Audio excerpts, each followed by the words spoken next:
आज हमारे बीच में आदरणीय श्रीमान विजयानंद जी और उनके साथ डॉक्टर वनीत जी रामायण और सुंदरकांड के एक प्रसंग के विषय को लेकर हमारे बीच में आए हैं।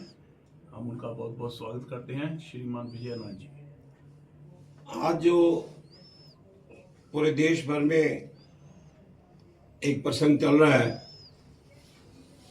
लोकतंत्र का कुंभ है और उस सब कुंभ में हम सबको स्नान करना है, स्वयं भी स्नान करना है और दूसरों को भी स्नान करवाना है। आज मैं एक बात रखूंगा कि हम सब लोग अपनी अपनी शक्ति को भूल जाते हैं। शक्ति को जब हम भूलते हैं तो फिर कहते हैं बीता हुआ समय वापस नहीं आता है। 500 साल हम अपनी शक्ति को भी भूल गए और हमें बार बार जन्म लेना पड़ा, लाखों लोगों की शहादत हुई, अब जाकर के हम भगवान लल्ला को अयोध्या में स्थापित करने में कामयाब हो पाए।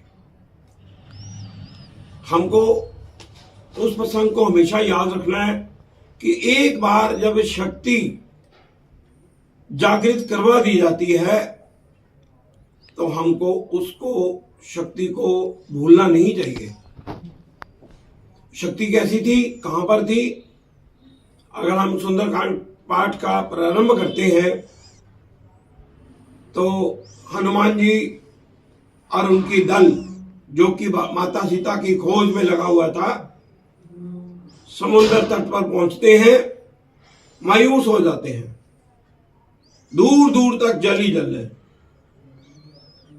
कोई कहता है मैं ज्यादा से ज्यादा इतना दूर जा पाऊंगा, कोई कहता है मैं वापस नहीं आ पाऊंगा, अब मैं बूढ़ा हो गया हूं। तो उसी समय क्या होता है, कहते हैं ना, पंजाबी में कहावत है कि जहां पर भी जाओ घर दे बजुर्ग नूं चाहे तुसीं पेटी च बंद करके ले जाओ नाल, की पता उन्हें कदों काम आ जाना। तो उस समय भी वहां पर एक बूढ़े जामवंत जी थे। तो जामवंत जी क्या कहते हैं हनुमान जी को कि ऐसा कौन सा कठिन कार्य है जो हनुमान जी आप नहीं कर सकते हो? इस संसार में श्री राम जी के कार्य के लिए तो आपका जन्म हुआ है और आप ये जो समुद्र है, ऐसे कई समुद्रों को आप लांघ सकते हो। तो हनुमान जी को एक बात और जामवंत जी कहते हैं कि आपने केवल और केवल सीता माता का पता करना है, बाकी कुछ नहीं करना है। क्योंकि जामवंत जी को पता था कि हनुमान जी के बीच में इतनी शक्ति है कि अगर वो शक्ति का प्रयोग करेंगे तो सारी की सारी लंका को उखाड़ करके ही ले आएंगे। इसलिए विशेष तौर पर कहा कि केवल आपने सीता माता का पता लगा करके आना है और प्रभु राम हम सब का सहयोग लेते हुए माता सीता को वहां से लेकर के आएंगे।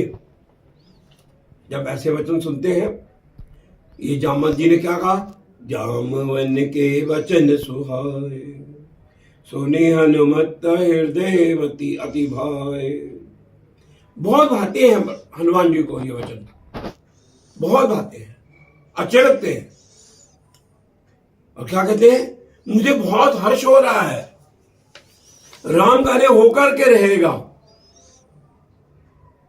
क्यों? जब मन हर्ष हो जाता है तो प्रत्येक कार्य में कामयाबी मिलना तय है। और क्या कहते हैं अपने साथियों को, जब जब लगे मोहे परख्यो तुम भाई, सह दुख कंद मूल फल खाए। मैं जा रहा हूं लंका में, जब तक मैं वापस नहीं आता हूं तो निराश मत होना, कंद मूल फल खा करके गुजारा कर लेना और मैं शीघ्र ही सीता का पता करके सफलतापूर्वक वापिस आऊंगा। एक ही छलांग लगाते हैं। पर्वत नीचे धस जाता है, समुद्र की ओर उड़ते जा रहे हैं। समुद्र देवता को जब पता चलता है कि रघुवंश के दूत और शिवजी महाराज जी के रुद्रावतार जा रहे हैं, तो अपना फर्ज निभाते हुए वह मैनाक पर्वत को बोलते हैं कि मैनाक पर्वत जी, आप थोड़ा सा समुद्र से ऊपर उठिए, ऊपर उठ करके हनुमान जी को प्रार्थना करिए कि आप इतने लंबे सफर पर जा रहे हैं, तो आप थोड़ा सा विश्राम मेरे ऊपर कर लीजिए। जब हनुमान जी को ये वचन मैनाक पर्वत कहते हैं, मनुष्य के रूप में आते हैं, तो क्या कहते हैं हनुमान जी? हनुमान ते परसा कर पुनि कीन प्रणाम, राम काज कीने बिन मोहे कहाँ विश्राम। बोलो सियापति रामचंद्र महाराज की जय। छू देते हैं केवल मैनाक पर्वत को, प्रणाम करते हैं, शुक्रिया अदा करते हैं, लेकिन कहते हैं कि मैं राम काज के लिए जा रहा हूं, राम काज करते हुए मुझे कोई विश्राम की आवश्यकता नहीं है। जरा विचार कीजिए, हमको भी तो बहुत सारे काम मिले हुए हैं। हमको भी तो अयोध्या में रामलला का मंदिर 500 साल के बाद देखने को मिला है। आज जो महाकुंभ चल रहा है देश भर में, क्या हम सबको विश्राम करना चाहिए? क्या हम सबको आपस में प्रेम पूर्वक अपनी शक्ति को पहचान करके आगे नहीं बढ़ना चाहिए? जरा विचार कीजिए। आपको कोई चिट्ठी पत्र डालेगा कि जाइए इस लोकतंत्र के महासंग्राम के बीच में आपको कोई पत्र मिलेगा क्या? तब जाओगे। अपना भी वोट डालिए और समाज को भी इसमें लेकर के जाइए। हनुमान जी जैसे ही जाते हैं, क्या करना है इन दिनों में आपको? हनुमान जी की तरह 2 परीक्षाओं में से गुजरना है आपको। हनुमान जी जैसे ही समुद्र की तरफ बढ़ते हैं, लंका की तरफ जा रहे हैं, तो देवताओं को भी शक हो जाता है, क्या इनके पास इतनी शक्ति है कि इतने बड़े राक्षसों के समूह के बीच में ये हनुमान जी जा रहे हैं? तो चलो इनकी परीक्षा लेते हैं। उसी समय सुरसा नाम माता, जो सर्पों की माता है, उसको भेज देते हैं। तो क्या होता है? सुरसा कहती मैं तो तुमको खाना है, मेरे मुंह में से एक बार तो तुमको निकलना पड़ेगा। तो हनुमान जी अपना रूप बड़ा कर लेते हैं, 16 योजन, 32 योजन, 64 योजन बढ़ते जाते हैं।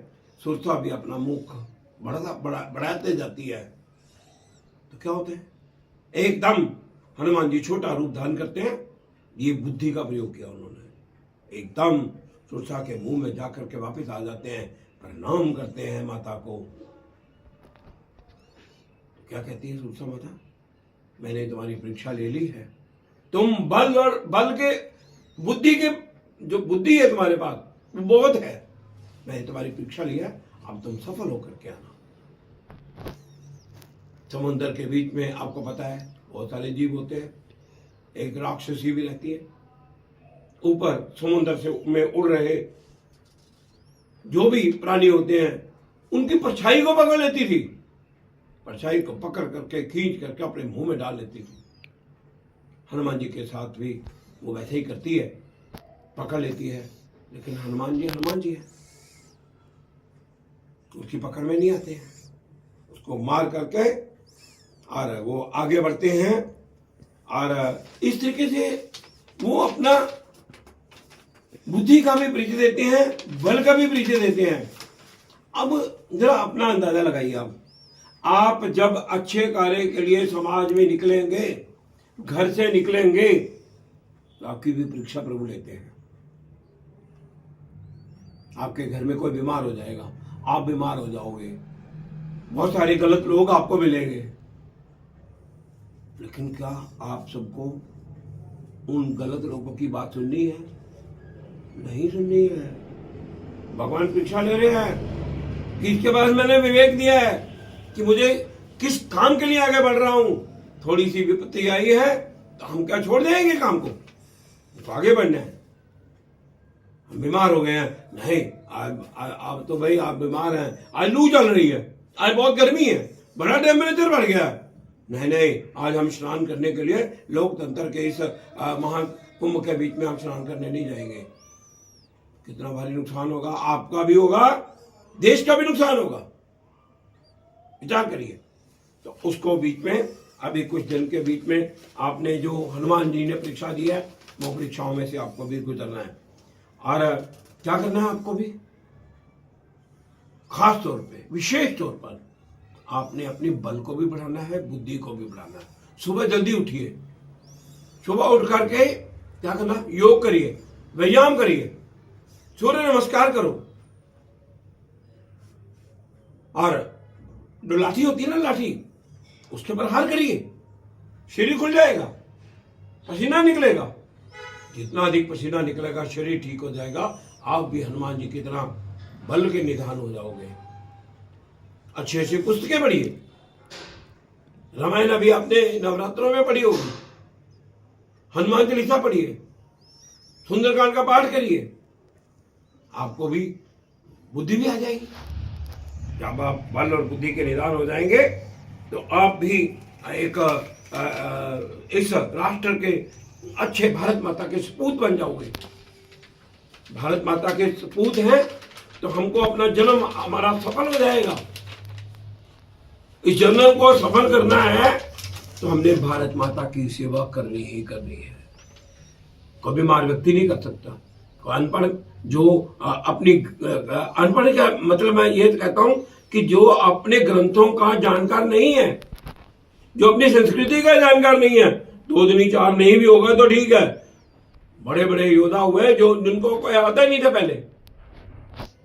आज हम सबको इस बात की जयजयकार करने के लिए और भारत को ये जो अमृत महोत्सव चल रहा है 2047 के बीच में, जो भारत को विकसित देखना चाहते हैं, जो भारत को परम वैभव तक देखना चाहते हैं, जो इस अंतरिक्ष के बीच में भी भारत का राज्य स्थापित करवाना चाहते हैं, ऐसे सब देश प्रेमियों को अपने वोट के इस महाकुंभ के बीच में जाना ही पड़ेगा। हमने गर्मी का, हमने लू का भी ध्यान नहीं रखना है। सुबह उठ करके स्वयं परिवार को साथ लेकर के, आस पड़ोस के लोगों को साथ लेकर के जाना। कहाँ जाना? अपने उस महाकुंभ के बीच में जाना। जाओगे ना सभी को जाना है, लेके जाना है, हवाएं लगा के जाना। अब भाई इकट्ठे बैठ के बाद में आकर के नाश्ता करेंगे, सुबह सुबह वही, बाद में गर्मी हो जाएगी, बाद में रश हो जाएगा, वोट रहना जाए, हमारा को डालना जाए। इस स्नान के बीच में आप पीछे मत हटिए। और एक बात मैं और आपको कहूंगा कि सबसे मजबूत इकाई इस राष्ट्र की परिवार है। इस परिवार को मजबूत करिए। अपने परिवार को, जैसे हमारे वीरेंद्र जी हैं, क्या बोलते हैं, अपना परिवार कैसे होना चाहिए? भक्ति में, शक्ति में, सेवा में आनंदमय परिवार होना चाहिए। इससे हमारा क्या परिवार क्या हो जाएगा? राममय परिवार हो जाएगा, खुशहाल परिवार हो जाएगा। हम सबको खुशियां ही खुशियां मिलेंगी। तो अपना परिवार कैसा होना चाहिए? अपना घर हो भक्ति धाम, अपना घर हो भक्ति धाम, अपना घर हो भक्ति धाम, अपना घर हो भक्ति धाम, अपना घर हो शक्ति धाम, अपना घर हो शक्ति धाम, अपना घर हो सेवा धाम, अपना घर हो सेवा धाम। हर बाधा को पार करें हम, हर बाधा को पार करें हम, ऐसा सुंदर युक्ति धाम, ऐसा सुंदर युक्ति धाम। अपने घर के बुजुर्गों का ध्यान रखिए। आज हम वीरेंद्र मोहन चोपड़ा जी, जो कि जालंधर महानगर के संयोजक हैं, प्रांत कार्यकारिणी के सदस्य हैं, और हमारा जो मंगल संवाद होता है, उस मंगल संवाद के बीच में है संयोजक के रूप में भी काम करते हैं और मेरी भी कई कथाओं के बीच में उनका एडिटिंग भी होती है, मुझे लिख करके भी भेजते हैं और अपने बुजुर्गों की सेवा इनकी धर्मपत्नी बच्चे सब बड़े अच्छे भाव से करते हैं। ऐसे ही हम सब परिवार अपने अपने बुजुर्गों का ध्यान रखते हुए अपने परिवार को मजबूत बनाते हुए इस महाकुंभ लोकतंत्र के महाकुंभ के बीच में अपना योगदान डालना, अपने साथियों को भी इसका में भाग लेने के लिए प्रेरित करना और राष्ट्र हित में अपना योगदान होना चाहिए। नोटा का इस्तेमाल नहीं करना है, जो देश का हित का काम करेगा वहीं पर हम अपना जो है मताधिकार का उपयोग करेंगे। भारत माता की जय जयकार बुलाएंगे। भारत माता की जय। भारत माता की जय। भारत माता की जय। वंदे मातरम। वंदे मातरम। वंदे मातरम।